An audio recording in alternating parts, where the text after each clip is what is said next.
اس نے اس وائرس کو پروڈیوس کر کے اس کا توڑ تک نکال دیا اور اس کا میڈیسن تک نکال دیا۔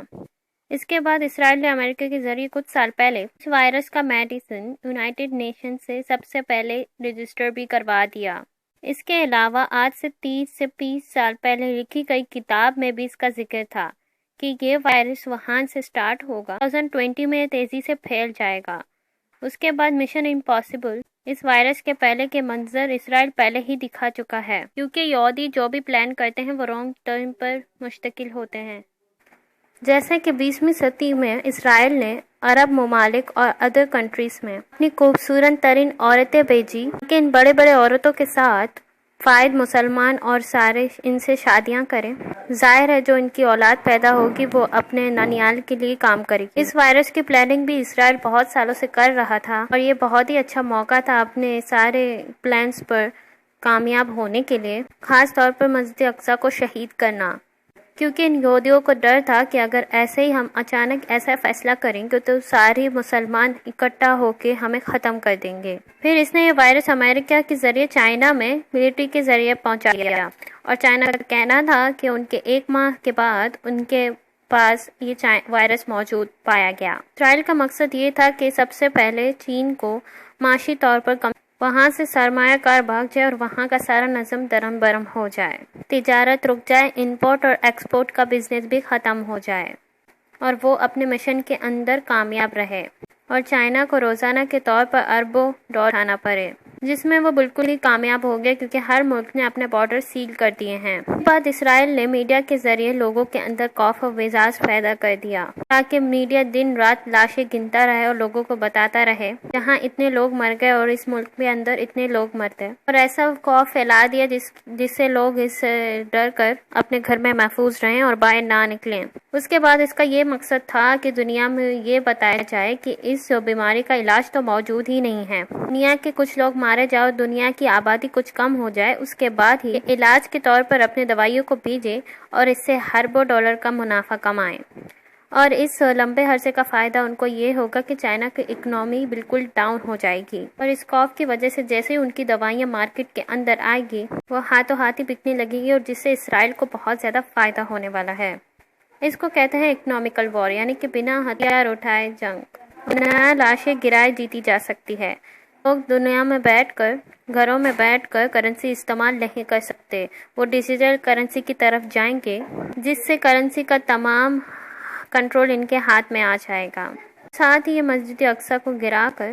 ان کا ماننا ہے کہ ان کا مسیح یعنی کہ دجال اسی دوران حاضر ہوگا اور اس کے بعد دجال اس دنیا کے اندر ظاہر ہوگا اور اس کے بعد کے ذریعے دنیا پر حکومت کریں گے۔ ویسے تو یہ وائرس بے شک یہ سازش ہو، لیکن اللہ تعالیٰ کی مرضی کے بغیر ایک پتا بھی نہیں ہل سکتا، اور اس سے مسلمانوں کو بھی شاید اللہ تعالیٰ اس وائرس کے ذریعے سارے دنیا کو عبرت دینا چاہتا تھا، کیونکہ اب بھی جو کچھ ہوا دنیا اس کے صدمے سے نکلی نہیں تھی کہ یہ ظاہر ہوا کہ چین کے اندر ایک نیا وائرس جسے ہانٹا وائرس کہتے ہیں، جس سے ایک شخص کی ہلاکت ہو چکی ہے، اور اس سے یہ بھی ممکن ہے کہ یہ دنیا میں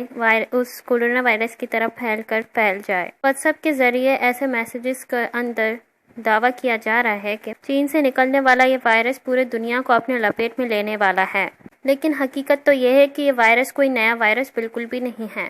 یہ کافی سالوں سے موجود ہے۔ یہ چوہے جیسے جانوروں سے، ان کے فضلے اور ان کے کھانے سے یا ان کے کاٹنے سے پھیلتا ہے، لیکن اس میں یہ بات اچھی ہے کہ ایک انسان سے دوسرے انسان تک یہ بالکل بھی منتقل نہیں ہوتا، لیکن یہ بات بالکل سچ ہے کہ یہ اللہ تعالیٰ کی طرف سے انسانوں کے لیے ایک آزمائش ہے، کیونکہ نبی صلی اللہ علیہ وسلم کا فرمان ہے کہ جب کسی قوم میں بے حیائی عام ہو جائے، جب لوگ حد سے زیادہ برائیاں کرنے لگے تو اللہ تعالیٰ ان قوم کے اندر ایسی بیماریاں پھیلاتا ہے جو کبھی بھی اس دنیا میں موجود ہی نہیں تھی۔ یہ اللہ تعالیٰ کی طرف سے ایک ناراضگی تو ہے۔ ایک چھوٹی سی نہ نظر آنے والی بیماری نے لوگوں کو مجبور کر دیا ہے کہ وہ اپنے گھروں میں رہیں، اپنے اور اپنے پیارے محبوب کے دروازے انسانوں کے لیے بند کر دیے۔ دنیا میں برائی سب سے زیادہ پھیل گئی، انسان اپنے ٹیکنالوجی اور ہر چیز پر تکبر کرنے لگا، کسی بھی چیز کا اور کسی بھی حالات کا سامنا کرنے کا طاقت رکھتا ہے تو انسان کو اپنے اوقات یاد دلانے کا ایک معمولی سی بیماری کو مسلط کیا اور انسان کو آئینہ دکھایا کہ حقیقت میں کہ وہ بالکل بے بس ہے، جیسے انسان اپنے بڑے بڑے عمارت اور ان سب سے فخر کرنے لگے کہ انہیں کوئی بھی چیز چھو بھی نہیں سکتی، لیکن اللہ تعالیٰ نے ان پر ایسا عذاب بھیجا کہ ان کا نام و نشانی ختم ہو گیا۔ ابھی بھی اللہ تعالیٰ نے ہمیں ایک موقع دیا ہے کہ ہم ان کی طرف لوٹ آئیں۔ یہی وجہ ہے کہ ابھی برائی کے سارے کام بند، شراب کھانے بند اور ہر ایک چیز بند جو دنیا میں برائی پھیلاتی ہے۔ کشمیر کے لاک ڈاؤن کے اندر جب پوری دنیا خاموش رہی تو آج وہ خود اپنے گھر میں لاک ڈاؤن ہوئے بیٹھے ہیں۔ چائنا مسلمانوں کو ٹارچر کرنے لگی، ان کے بچوں کو غائب کرنے لگی تو وہیں سے یہ سلسلہ شروع ہوا۔ اٹلی پہ جہاں عورتوں کے حجابوں پر پابندی لگائی گئی اور یہ کہا گیا کہ آپ اپنے حجاب سے اپنا چہرہ نہیں ڈھک سکتے، آج وہیں ہر کوئی شخص اپنے بنا منہ کو ڈھکے چل بھی نہیں سکتا۔ کافی لوگوں کی فوت بھی ہو گئی اور اسی دوران زلزلہ بھی آیا۔ یہ سب کچھ اللہ کی ناشکری اور اللہ تعالیٰ کے کاموں میں دخل دینے کی وجہ سے ہوا ہے۔ ہماری نافرمانی نے ہمیں یہاں تک لا پہنچایا ہے، اور آج بھی ہم جیسے مسلمان ہم توبہ کرنے کے بجائے ایک دوسرے پر الزام لگاتے ہیں۔ یہ کہتے ہیں کہ ہمارے تو گناہ کچھ ہیں ہی نہیں، بلکہ اس وقت ہمیں سب مل کر اللہ تعالیٰ سے توبہ کرنا چاہیے اور ان سے معافی مانگنی چاہیے تاکہ وہ ہم سے خوش ہو جائے۔ بلکہ ہمیں اس بیماری سے ڈرنا نہیں چاہیے،